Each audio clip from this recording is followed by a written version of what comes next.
Out from the Heart de James Allen, leído por Lou Lambert, publicado originalmente en 1904. Esta grabación es una producción de Master Key Society con el propósito de investigación, estudio y discusión. Haz puro tu corazón y harás tu vida rica, dulce y hermosa, libre de conflictos. Guarda bien tu mente y noble, fuerte y libre.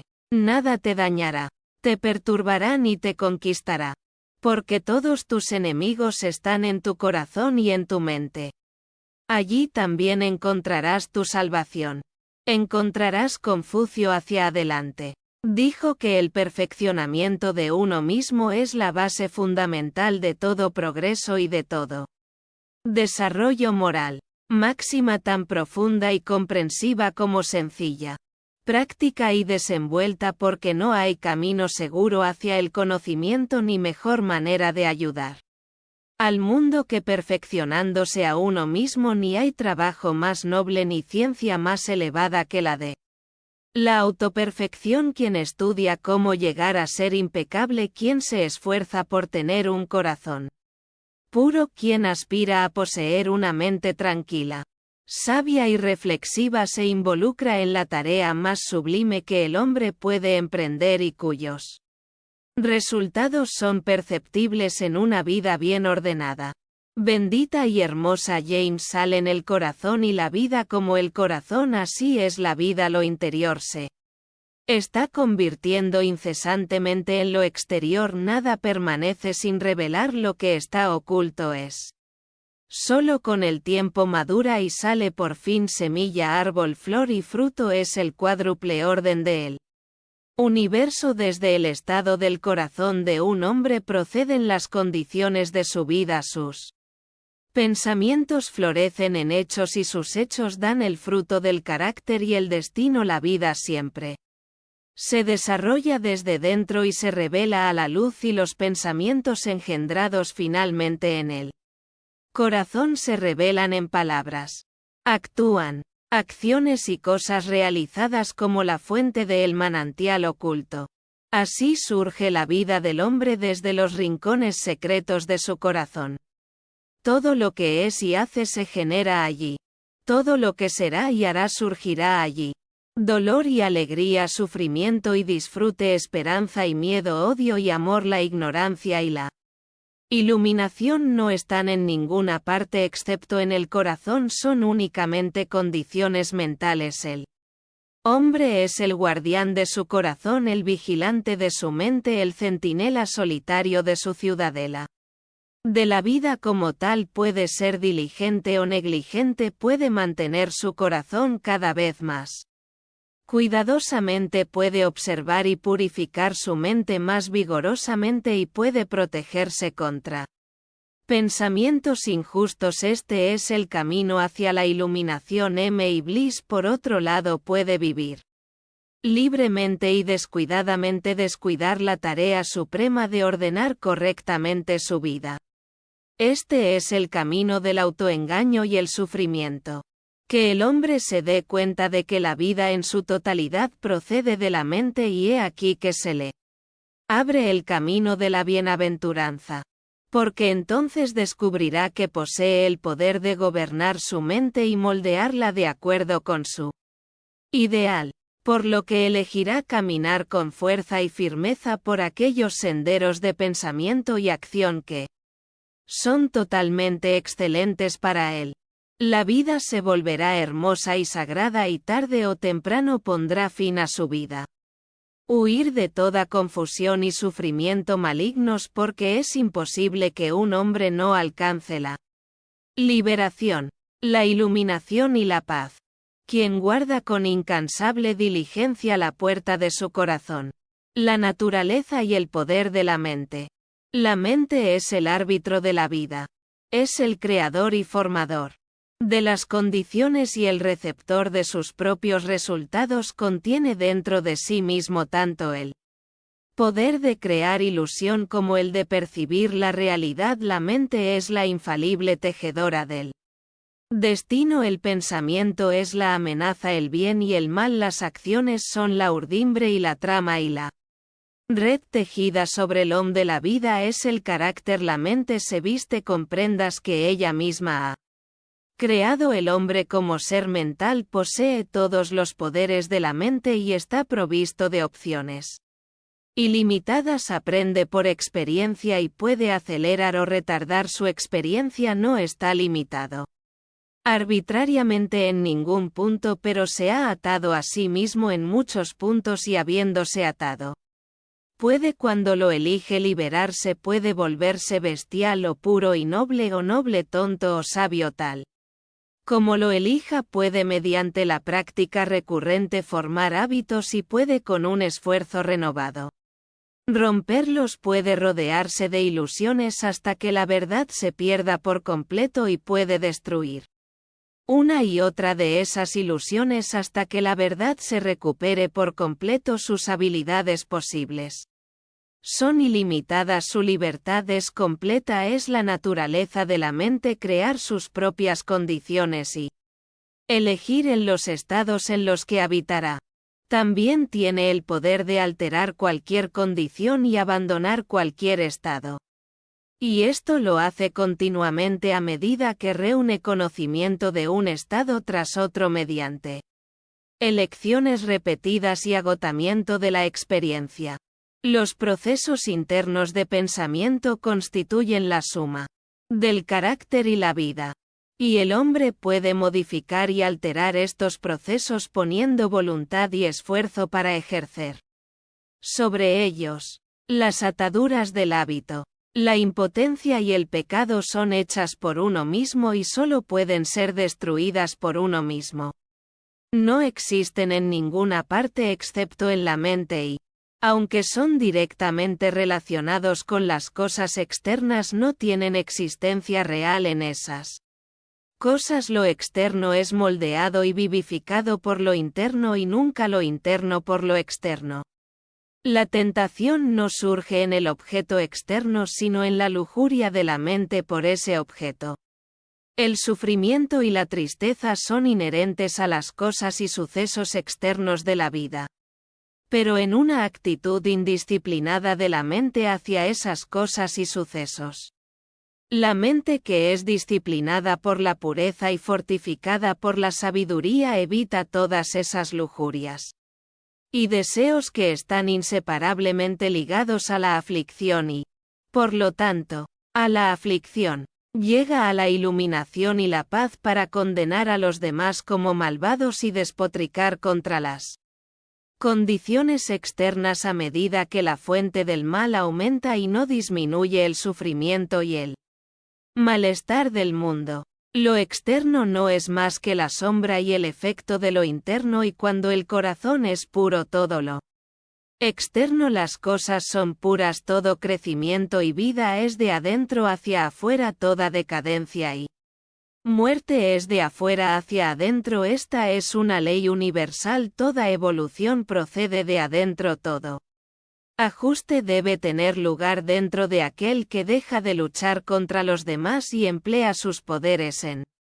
la transformación, regeneración y el desarrollo de su propia mente. Conserva sus energías y se preserva a sí mismo y, a medida que logra armonizar su propia mente, conduce a otros mediante consideración y caridad a un estado igualmente bendito, porque no asumir autoridad y guía sobre otras mentes es el camino hacia la iluminación y la paz.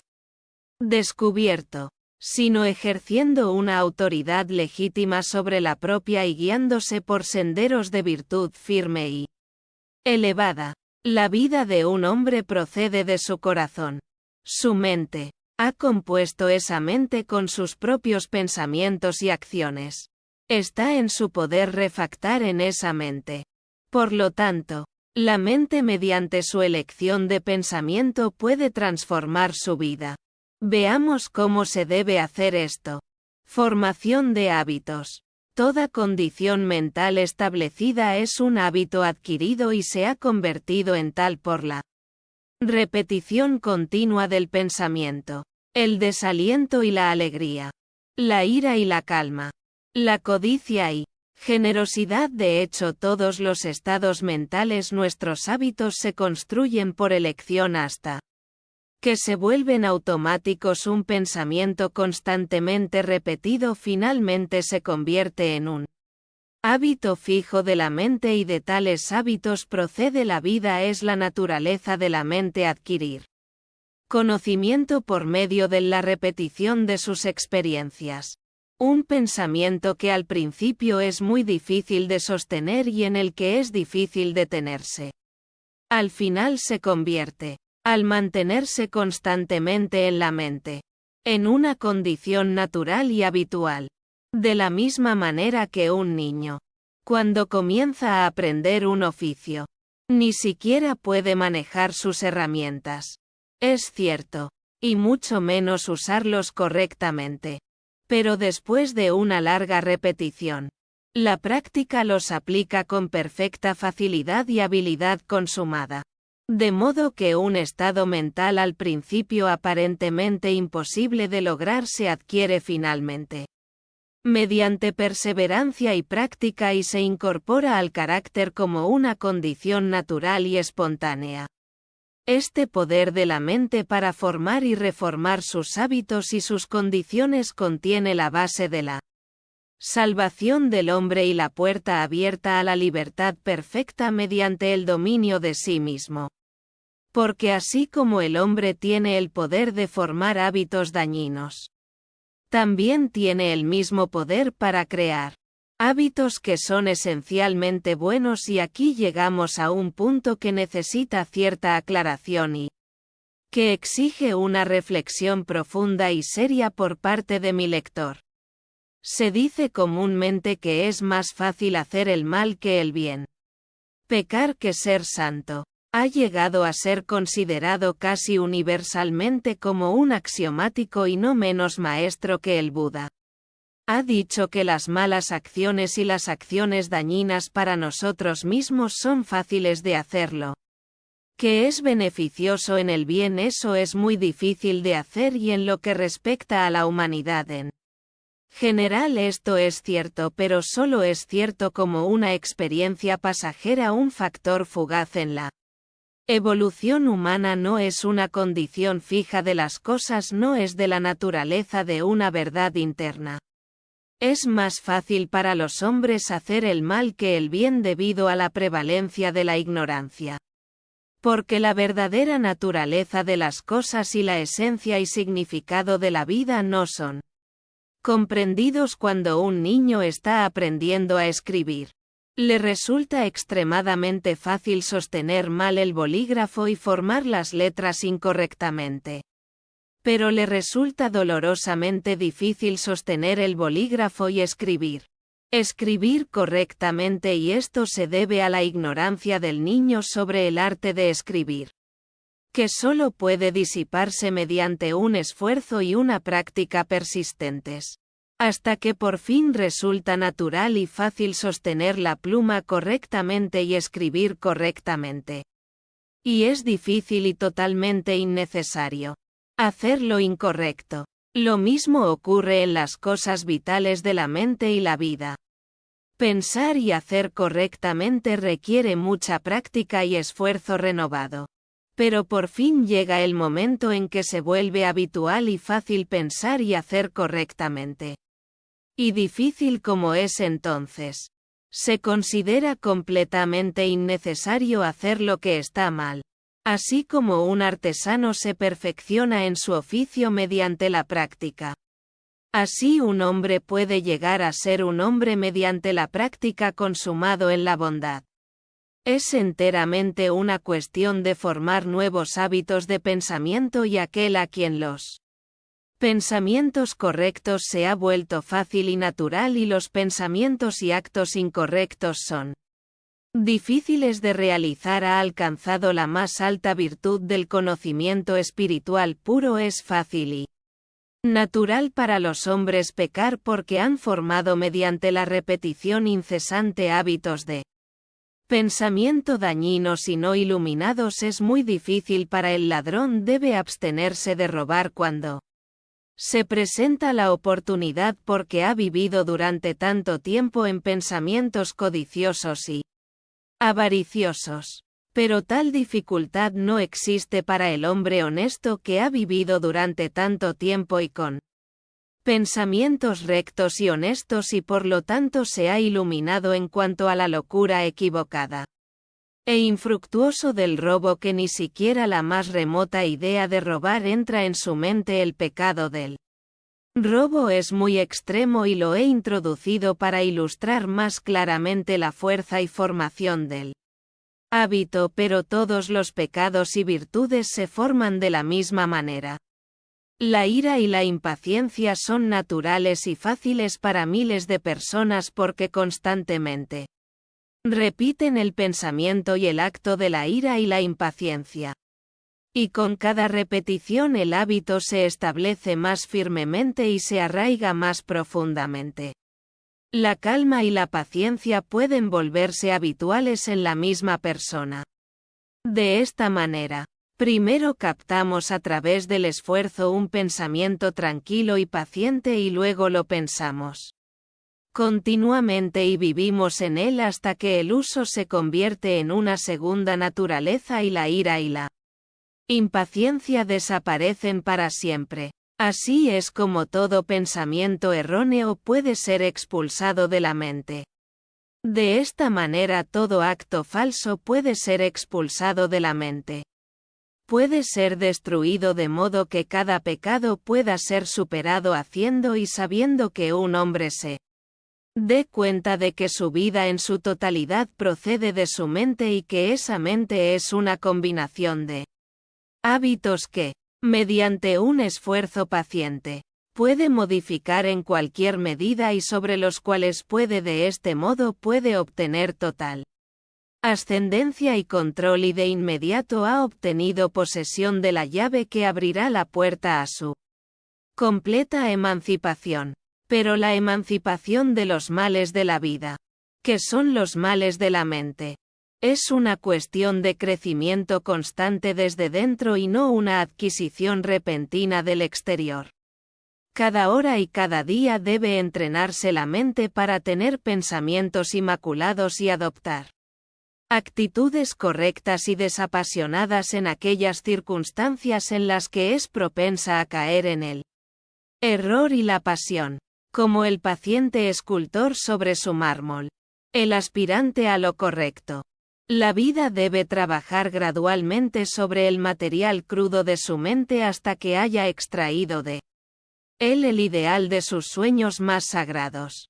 Al trabajar hacia tal logro supremo, es necesario comenzar por los pasos más bajos y fáciles y proceder por etapas naturales y progresivas hasta el final, más alto y más difícil.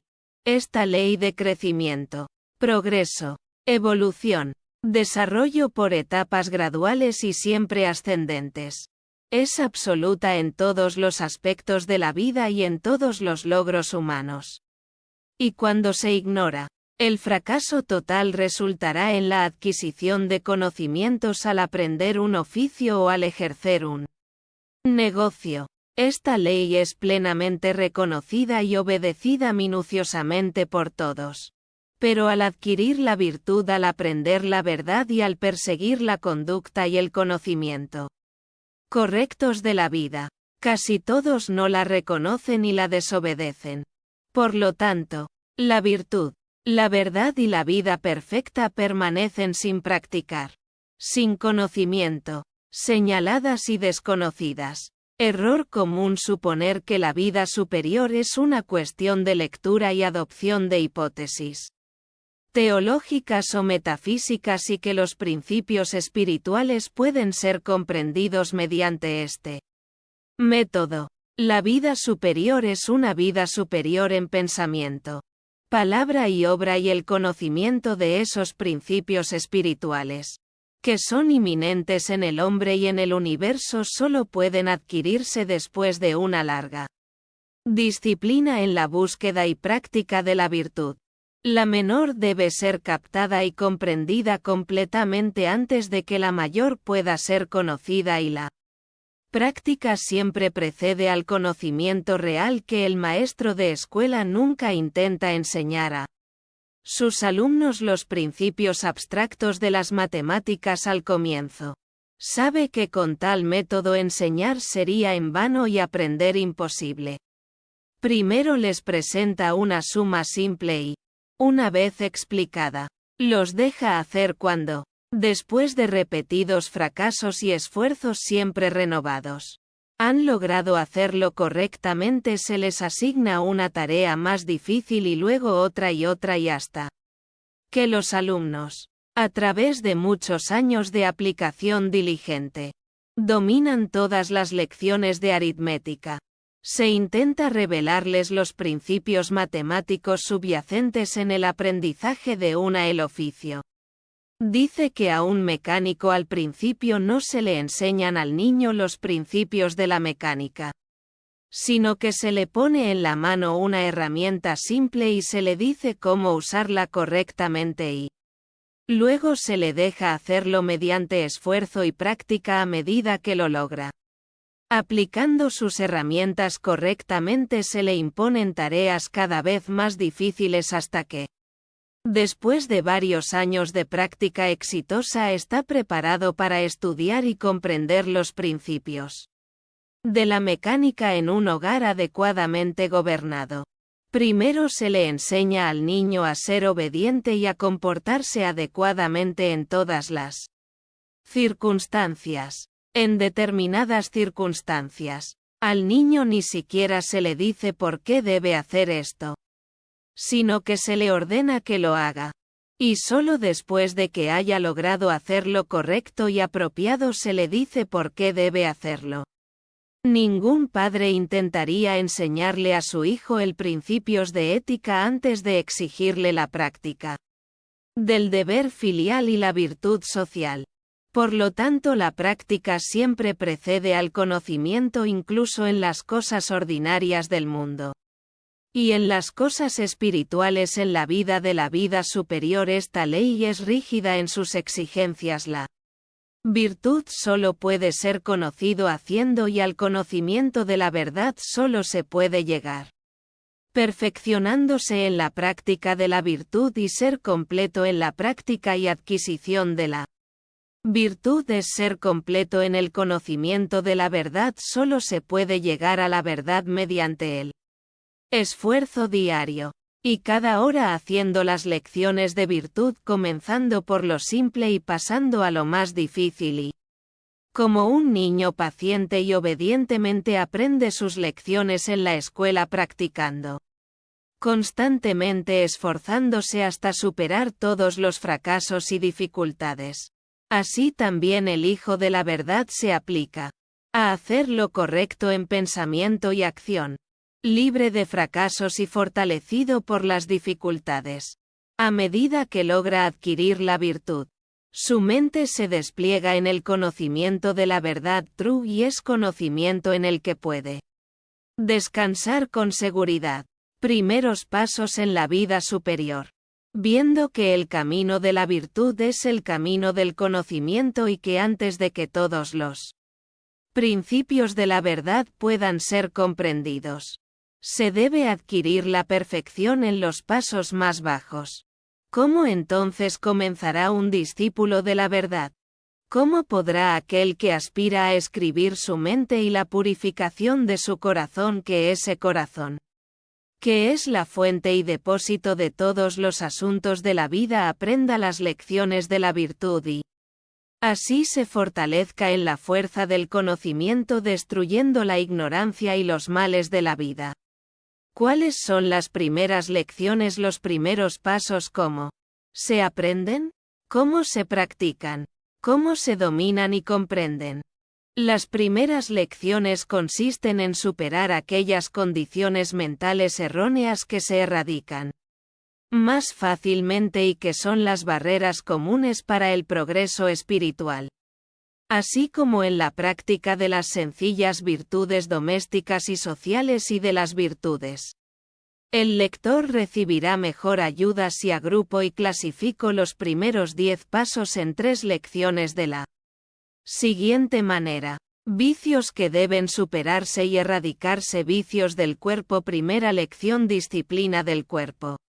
Paso 1: indolencia. Paso 2: autocomplacencia. Vicios de la lengua. Segunda lección: disciplina del habla. Paso 1: calumnia. Paso 2: chismes y conversaciones ociosas. Paso 3: discurso abusivo y cruel. Paso 4: discurso de ligereza o irreverencia. Paso 5: habla capciosa o crítica. Virtudes que deben practicarse y adquirirse. Tercera lección: disciplina de inclinación. Paso 1: cumplimiento altruista del deber. Paso 2: inquebrantable rectitud. Paso 3: perdón ilimitado. Los 2 vicios del cuerpo y los 5 de la lengua se llaman así porque se manifiestan en el cuerpo y la lengua, y también porque al clasificarlos tan definitivamente la mente del lector será la mejor ayuda, pero debe entenderse claramente que estos vicios surgen principalmente en la mente y que nuestras malas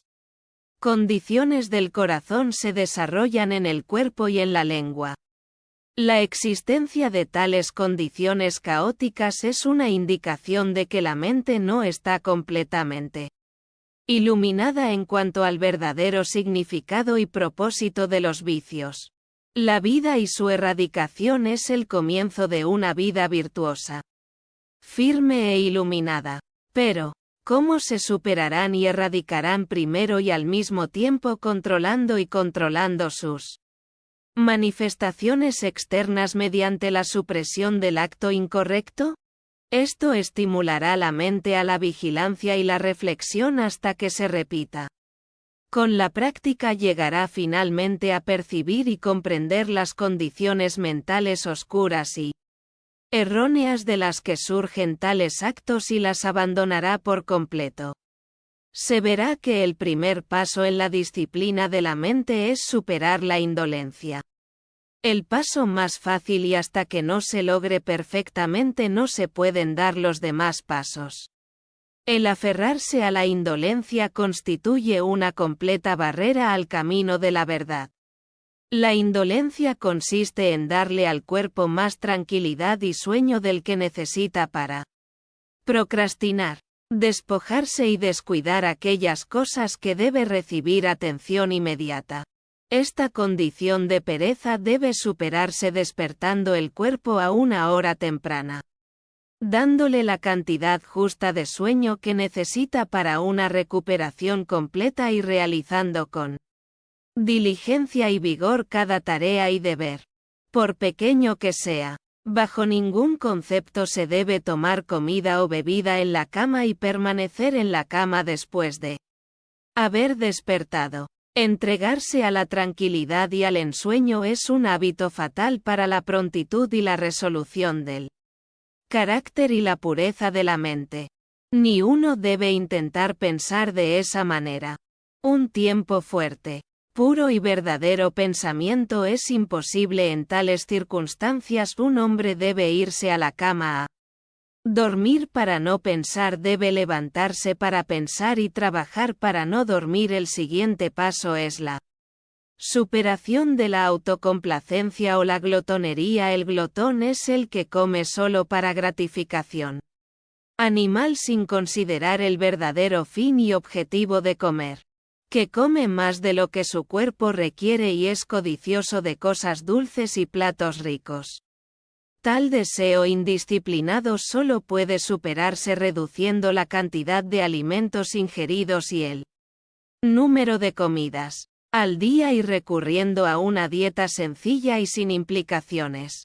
Se deben reservar horarios regulares para las comidas y se debe evitar estrictamente comer a otras horas. Se deben abolir las cenas, ya que son totalmente innecesarias y conducen a un sueño profundo y a la nubosidad mental.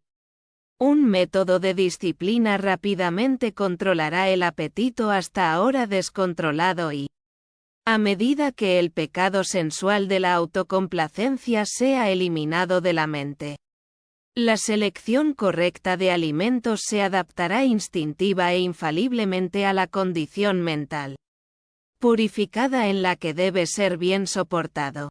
Tenga en cuenta que lo necesario es un cambio de corazón y que cualquier cambio de dieta que no sirva a este fin es feudal. Mientras uno come por placer, es glotón. El corazón debe purificarse de los anhelos sensuales y de la lujuria gustativa cuando el cuerpo está bien controlado y firmemente guiado, cuando lo que hay que hacer se hace vigorosamente, cuando ninguna tarea o deber se retrasa, cuando levantarse temprano se ha convertido en un deleite, cuando la frugalidad, la templanza y la abstinencia están firmemente establecidas, cuando uno está contento con la comida que se le ofrece, sin importar cuán escasa y simple, y el anhelo por el placer gustativo llega a su fin. Entonces son los dos primeros pasos y la vida superior lograda es la primera gran lección, y la verdad aprendida así se establece en el corazón la base de una vida virtuosa, equilibrada y autogobernada. En el siguiente la lección es la lección del discurso virtuoso, en la cual hay 5 pasos ordenados. El primer paso es la superación de la calumnia. La calumnia consiste en inventar o repetir informes malos sobre otros, en exponer y magnificar las faltas de otros o de amigos ausentes, e introducir en insinuaciones indignas los elementos de irreflexión. La crueldad, la insinceridad y la falsedad entran en cada acto calumnioso. Aquel que aspira a vivir una vida correcta comenzará a controlar la cruel palabra de calumnia antes de que salga de sus labios, y luego controlará y eliminará el pensamiento insincero que dio origen a. Se cuidará de no vilipendiar a nadie y se abstendrá de menospreciar y condenar al amigo ausente, cuyo rostro ha besado hace poco, cuya mano ha estrechado o en cuyo rostro ha sonreído. No dirá de otro lo que se atreva a decir. No le digas que, llegando así a pensar sagradamente en el carácter y la reputación de los demás, destruirá esas malas condiciones mentales que dieron lugar a la calumnia. El siguiente paso es superar los chismes y las conversaciones ociosas. El habla ociosa consiste en hablar de lo privado, los asuntos de otros, al hablar simplemente para pasar el tiempo y entablar una conversación sin objetivo e irrelevante. Una condición de habla tan ingobernable es el resultado de una mente mal regulada. El hombre de virtud refrenará su lengua y así aprenderá cómo gobernar correctamente la mente. No dejará que su lengua corra ociosa y tontamente, sino que hará que su discurso sea fuerte y puro, y hablará con un propósito o permanecerá en silencio. Abus de un discurso desagradable es el próximo vicio a superar. El hombre que abusa y acusa a otros se ha extraviado. Lejos de ser la forma correcta de lanzar palabras duras y nombres a los demás, es hundirse profundamente en la locura.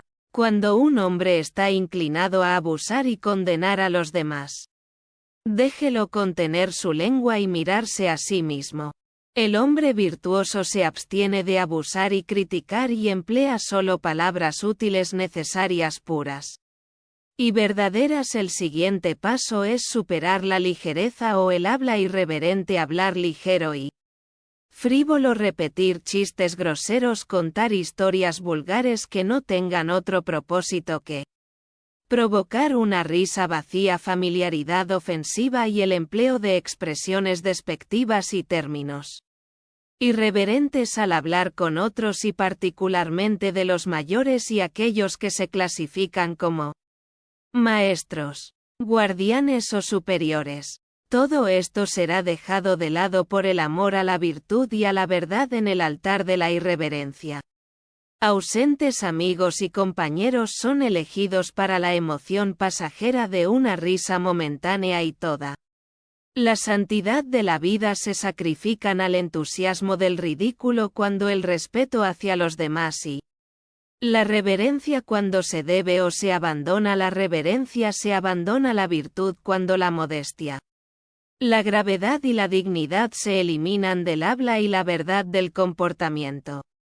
Se pierde si, incluso su puerta de entrada está escondida y olvidada. La irreverencia es degradante incluso en los jóvenes, pero cuando acompaña a las canas y aparece en el comportamiento del predicador, este es en verdad un espectáculo piadoso, y cuando esto puede ser imitado y seguido después, entonces son los ciegos guiando a los ciegos. Entonces los ancianos y los predicadores y la gente se han perdido en el camino. El hombre virtuoso será de habla grave y reverente, pensará y hablará de los ausentes como piensa, y habla de los muertos con ternura y sagradamente dejará de lado la irreflexión y tenga cuidado de que no sacrifique su dignidad para satisfacer un impulso pasivo hacia la ligereza y la frivolidad. Su alegría será pura e inocente, y su voz se volverá apagada y musical, y su alma se llenará de gracia y dulzura a medida que logre conducirse como corresponde. Un hombre de verdad. El último paso en la segunda lección es la superación del habla capciosa o que busca fallas. Este vicio de la lengua consiste en magnificar e insistir en fallas pequeñas o aparentes, en objeciones tontas y divisiones de cabello, y en perseguir argumentos vanos basados en argumentos infundados, suposiciones, creencias y opiniones. La vida es corta y real, y el pecado, la tristeza y el dolor no se remedian con quejas y contiendas. El hombre que siempre está alerta para captar las palabras de los demás con el fin de contradecirlas y cuestionarlas aún no ha alcanzado lo más alto camino de santidad, la vida más verdadera de entrega personal. El hombre que está siempre atento a controlar sus propias palabras para suavizarlas y purificarlas encontrará el camino más elevado, y la vida más verdadera. Conservará sus energías, mantendrá la compostura de la mente y preservar dentro de sí mismo el espíritu de la verdad. Cuando la lengua esté bien controlada y sabiamente sometida, cuando los impulsos egoístas y los pensamientos indignos ya no corran a la lengua, exigiendo ser pronunciados, cuando el habla se haya vuelto inofensiva, pura, gentil, amable y decidida, y no se pronuncie más palabra que la falta de sinceridad y la verdad. Entonces se logran los 5 pasos en la virtud con el habla. Luego se aprende y domina la segunda gran lección en la verdad. Y ahora algunos preguntarán: pero, ¿por qué toda esta disciplina del cuerpo y restricción de la lengua? Seguramente la vida superior puede realizarse y conocerse sin tales trabajo extenuante, tal esfuerzo y vigilancia incesantes no. No puede. En lo espiritual como lo material nada se hace sin trabajo, y lo superior no se puede conocer hasta que se cumpla lo inferior. ¿Puede un hombre hacer una mesa antes de haber aprendido a manejar una herramienta y conducir una? ¿Puede un hombre moldear su mente de acuerdo con la verdad antes de haber superado la esclavitud de su cuerpo? Así como las intrincadas sutilezas del lenguaje no pueden ser aprehendidas y manejadas antes de que se dominen el alfabeto y las palabras más simples, ni las sutilezas profundas de la mente pueden ser dominadas, comprendido y purificado antes de que se adquiera perfectamente el ABC de la conducta correcta. Y en cuanto al trabajo involucrado, no se somete el joven con alegría y paciencia a un aprendizaje de 7 años para dominar un oficio, y no lo lleva día a día cuidadosa y fielmente cabo cada detalle de las instrucciones de su maestro, esperando el momento en que se perfeccione a través de la obediencia y la práctica. Él mismo será un maestro. ¿Dónde está el hombre que sinceramente aspira a la excelencia en la literatura de pintura musical, en cualquier negocio o profesión que esté dispuesto a dar todo su esfuerzo? Vida para la adquisición de su perfección particular. El trabajo entonces será considerado cuando se Trata de la más alta excelencia, la excelencia de la verdad del que dice que el camino que debes señalar es demasiado difícil. Debo tener la verdad sin trabajo, salvación sin esfuerzo, que el hombre no encontrará la salida de las confusiones y sufrimientos de la individualidad. No encontrará la mente tranquila y bien fortificada, ni la vida sabiamente ordenada. Su amor es la comodidad y el disfrute, y no la verdad. Aquel que en lo profundo de su corazón adora la verdad y aspira a conocerla, no considerará ningún trabajo demasiado grande para emprenderlo, sino que lo adoptará con alegría y lo proseguirá con paciencia, y mediante la perseverancia y la práctica llegará al conocimiento de la verdad. La necesidad de esta disciplina preliminar del cuerpo y la lengua se percibirá más claramente cuando se realice. Se entiende completamente que todas estas condiciones externas incorrectas son simplemente expresiones de condiciones incorrectas del corazón. Un cuerpo indolente significa una mente indolente. Una lengua mal regulada revela una mente mal regulada, y el proceso de remediar la condición manifestada es en realidad un método de rectificación. Además, el estado interno, la superación de estas condiciones, es solo una pequeña parte de lo que realmente está involucrado en el proceso que conduce al cese del mal y está inseparablemente conectado con la práctica del bien. Mientras un hombre está superando la indolencia y la autocomplacencia, en realidad está cultivando y desarrollando las virtudes de la abstinencia, la templanza, la puntualidad y la abnegación, y está adquiriendo esa fuerza, energía y resolución que son indispensables para el cumplimiento exitoso de las tareas superiores. Mientras supera los vicios del habla, está desarrollando las virtudes de la veracidad, la sinceridad y la bondad y autocontrol, y está adquiriendo esa estabilidad mental y fijación de propósitos sin las cuales no se pueden regular las sutilezas más remotas de la mente y no se pueden alcanzar las etapas superiores de conducta e iluminación, ya que tiene que hacer lo correcto.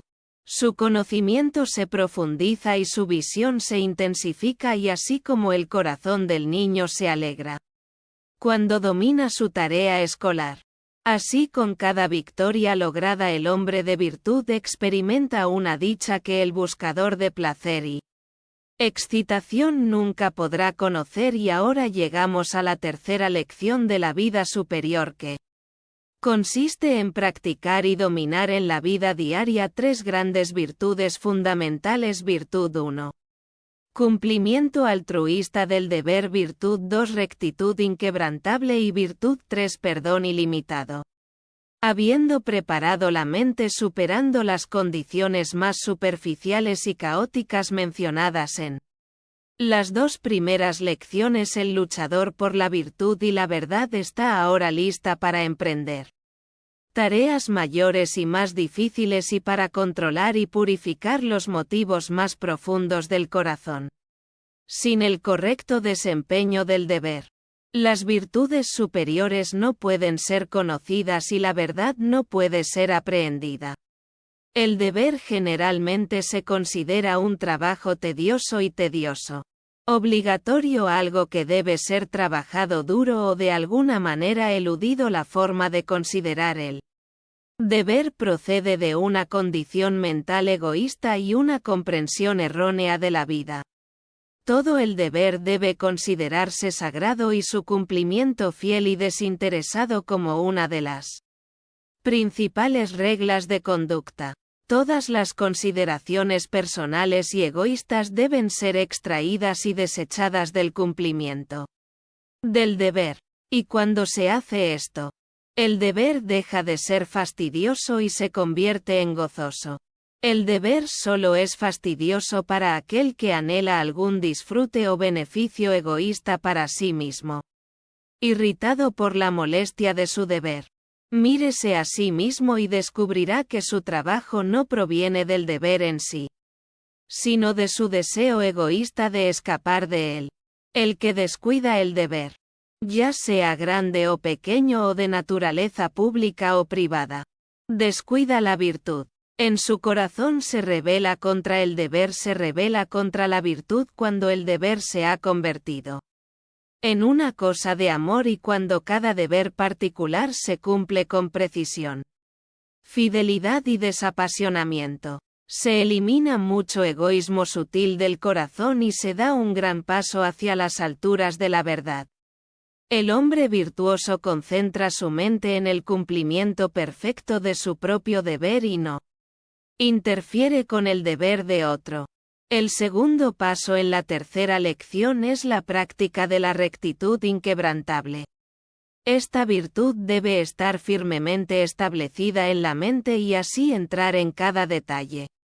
En la vida del hombre, toda deshonestidad, engaño y tergiversación deben ser desechados para siempre y el corazón debe ser purgado de todo indicio de falta de sinceridad y sustrato.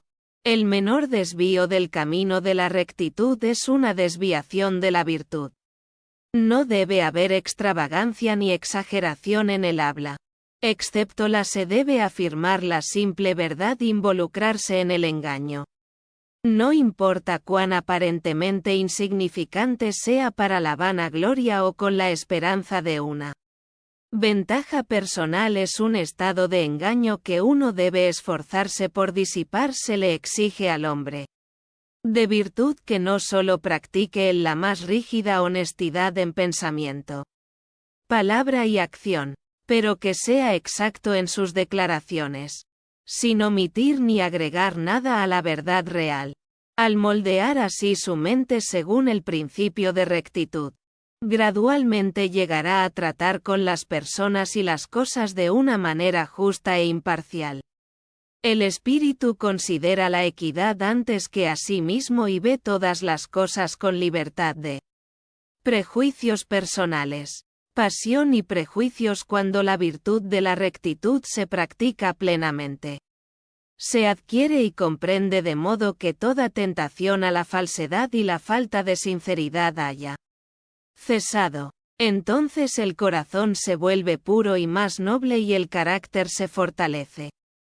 Y el conocimiento se amplía y la vida adquiere un nuevo significado y un nuevo poder. Así se logra el segundo paso. El tercer paso es la práctica del perdón ilimitado. Esto consiste en superar el sentimiento de daño que brota de la vanidad, el egoísmo y el orgullo y en ejercer la caridad desinteresada, y los grandes se endurecen ante todo rencor. Las represalias y la venganza son tan completamente innobles y tan pequeñas y tontas que son completamente indignas de ser notadas o albergadas.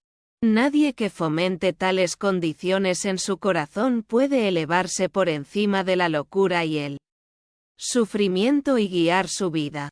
Solo lo correcto. Al desecharlos y dejar de ser conmovidos por ellos, los ojos de un hombre pueden estar abiertos al verdadero camino en la vida. Solo desarrollando un espíritu perdonador y caritativo puede esperar acercarse y percibir la fuerza y la belleza de una vida bien ordenada en el mundo. En el corazón del hombre fuerte y virtuoso no puede surgir ningún sentimiento de daño personal. Ha dejado de lado toda represalia y no tiene enemigos. Y si los hombres se constituyen en sus enemigos, los considerará amablemente, comprendiendo su ignorancia y teniendo en cuenta su ignorancia. Cuando este estado de se llega al corazón, entonces se logra el tercer paso en la disciplina de las inclinaciones egoístas. Se aprende y domina la tercera gran lección de virtud y conocimiento. Habiendo establecido así los primeros 10 pasos y 3 lecciones sobre el correcto hacer y el correcto conocimiento, dejo a aquellos de mis lectores que están preparados para aprenderlos y dominarlos en su vida cotidiana. Por supuesto, hay una disciplina del cuerpo aún mayor. Una disciplina de la lengua de mayor alcance y virtudes mayores y más abarcadoras que adquirir y comprender, antes de que se pueda alcanzar el estado más elevado de bienaventuranza y conocimiento. Pero no es mi propósito tratarlos aquí. He expuesto solo las primeras y más fáciles lecciones en el camino superior y, cuando las domine completamente, el lector se habrá vuelto tan purificado, fortalecido e iluminado para que no quede a oscuras en cuanto a su progreso futuro. Aquellos de mis lectores que hayan completado estas 3 lecciones ya habrán percibido más allá y por encima de las grandes alturas de la verdad y el camino estrecho y precipitado que conduce a ellas, y elegirán si seguirán el camino recto que he trazado, que todos pueden seguir con mayor beneficio para ellos y para el mundo. E incluso aquellos que no aspiran a alcanzar la verdad desarrollarán una mayor fuerza intelectual y moral, un juicio más fino, y una paz mental más profunda al perfeccionarse en este camino. Ni su prosperidad material sufrirá por este cambio de corazón. Es más, se volverá más verdadera, más pura y más duradera. Porque no hay nadie que sea capaz de tener éxito y esté capacitado para lograrlo. El hombre que ha abandonado las mezquinas disipaciones y los vicios cotidianos de su especie, que es fuerte para gobernar su cuerpo y su mente y que persigue con firme resolución el camino de la integridad inquebrantable y la virtud esterlina. Las condiciones mentales y sus efectos sin entrar en los detalles del grandes pasos y lecciones en la vida correcta piden, fuera del alcance de este pequeño trabajo, algunos consejos y declaraciones sobre aquellas condiciones mentales de las cuales surge la vida en su totalidad, que resultarán útiles para aquellos que estén listos y dispuestos a penetrar más en ese reino interior, del corazón y la mente donde el amor, la sabiduría y la paz esperan al esforzado. Comer todo pecado es ignorancia, es una condición de oscuridad y subdesarrollo. El pensador equivocado y el malhechor están en la misma posición en la escuela de la vida que el ignorante. Un alumno en la escuela de aprendizaje todavía tiene que aprender cómo pensar y actuar correctamente de acuerdo con la ley. El alumno en el aprendizaje no es feliz mientras haga sus lecciones mal y no se puede escapar de la infelicidad mientras el pecado permanezca invicto. La vida es una serie de lecciones. Algunos son diligentes en aprenderlos y se vuelven puros sabios y completamente felices. Otros son negligentes y no se esfuerzan y permanecen impuros, tontos e infelices. Toda forma de infelicidad surge de una condición incorrecta de la mente. La felicidad es inherente a las condiciones correctas de la mente. Armonía mental. La infelicidad es una falta de armonía mental mientras un hombre viva en condiciones mentales equivocadas. Vivirá una vida equivocada y sufrirá continuamente. El sufrimiento tiene sus raíces en el error. La bienaventuranza es inherente a la iluminación. Hay salvación para el hombre solo en la destrucción de su propia ignorancia, error y autocontrol.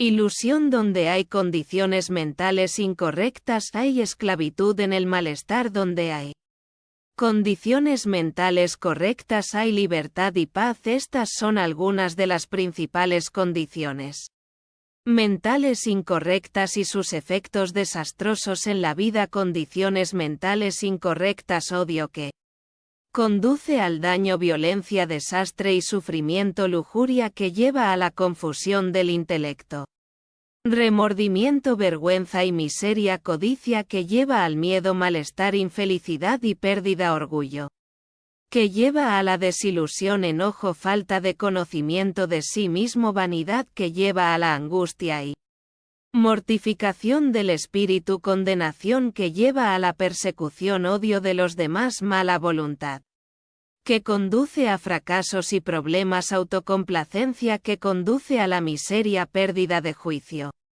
Grosería, enfermedad y negligencia, ira que conduce a la pérdida de poder e influencia, deseo.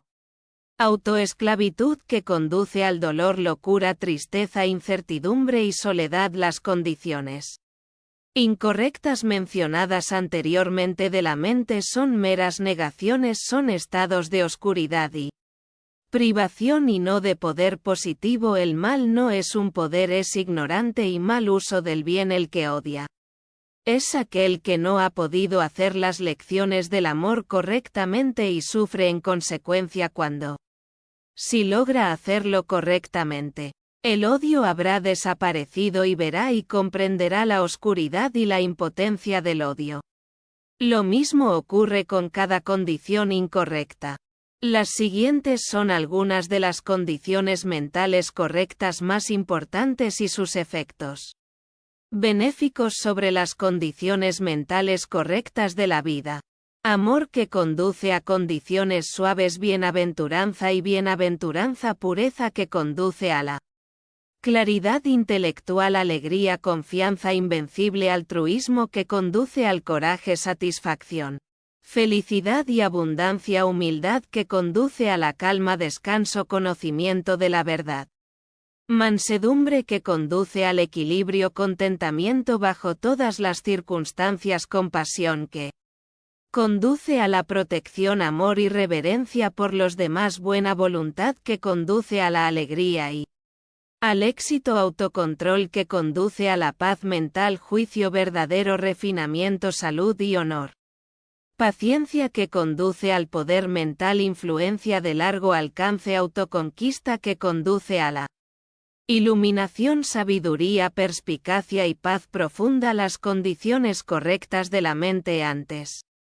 mencionadas son estados de poder positivo, de luz, de posesión gozosa y de conocimiento. El buen hombre sabe que ha aprendido a hacer sus lecciones correctamente y por lo tanto comprende las proporciones exactas que componen la suma de la vida en la que está iluminado y conoce el bien y el mal. Es supremamente feliz haciendo solo lo que es divinamente correcto. El hombre que está involucrado en las condiciones incorrectas de la mente no sabe que ignora el bien y el mal de sí mismo, las causas internas que hacen su vida es infeliz y cree que otras personas son enteramente la causa de su infelicidad. Trabaja ciegamente y vive en la oscuridad sin ver ningún propósito central en la existencia ni ninguna secuencia ordenada y legal en el curso de las cosas. Aquel que aspira al logro de la vida superior en su plenitud, quien percibiría con visión develada el verdadero orden de las cosas y el significado de la vida. Que abandone todas las condiciones erróneas del corazón y persevere incesantemente en la práctica del bien. Si sufre, duda o es infeliz, que busque en su interior hasta encontrar la causa y, teniéndolo encontró, que lo deseche, que guarde y purifique su corazón de tal manera que cada día salga de allí menos mal y más bien. Así se volverá cada día más fuerte, más noble, más sabio. Así aumentará su bienaventuranza y la luz de la verdad se hará cada vez más brillante.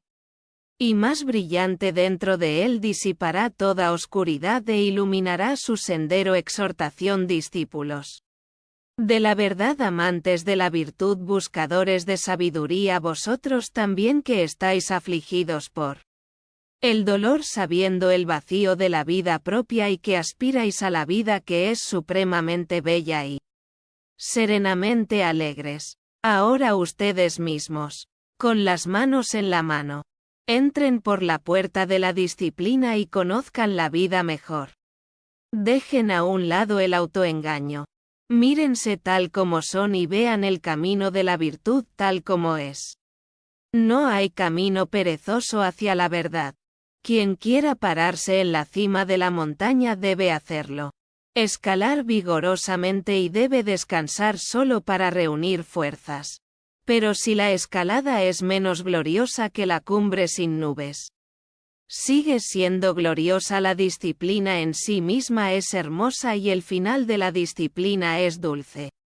Levántese temprano y medite, comience cada día con un cuerpo y una mente conquistados, fortificada. Contra el error y la debilidad, la tentación nunca será vencida mediante una lucha no preparada. La mente debe estar armada y dispuesta en la hora silenciosa, debe ser entrenada para percibir. Saber comprender el pecado y la tentación desaparecen cuando se desarrolla la comprensión correcta. La comprensión correcta se alcanza a través de una disciplina incesante. La verdad no se puede alcanzar sino a través de la disciplina. La paciencia aumentará con el esfuerzo y la práctica, y la paciencia hará que la disciplina sea hermosa. La disciplina es molesta para el hombre impaciente y el amante de sí mismo, por lo que la evita y continúa viviendo de manera relajada y confusa. La disciplina no es molesta para la verdad amante y encontrará la paciencia infinita que puede esperar, trabajar y vencer, como la alegría del jardinero que ve sus flores desarrollarse día a día. Así es la alegría del hombre disciplinado que ve crecer las flores divinas de pureza, sabiduría, compasión y amor. Arriba en su corazón el hígado flojo no puede escapar de la pena y el dolor. La mente indisciplinada falla débil e indefensa ante el feroz ataque de la pasión. Prepara bien tu mente entonces, amante de la verdad, sé vigilante, pensativo, resuelto. Tu salvación está a la mano, tu disposición y esfuerzo son todo lo que hay necesario. Si fallas 10 veces no te desanimes, si fallas 100 veces levántate y propone tu camino. Si fallas 1000 veces no te desesperes, cuando se ingresa en el camino correcto el éxito es seguro. Si el camino no se abandona por completo, primero la lucha y luego la victoria. Primero el trabajo y luego el descanso, primero la debilidad y luego la fuerza, al principio la vida inferior y el resplandor y la confusión de la batalla, y al final la vida hermosa, el silencio y la paz. El final. Espero que hayan disfrutado esta presentación y recuerde suscribirse para recibir notificaciones de próximas grabaciones. Esta grabación es una producción de Master Key Society. El vídeo y el audio tienen derechos de autor. 2023 Master Key Society.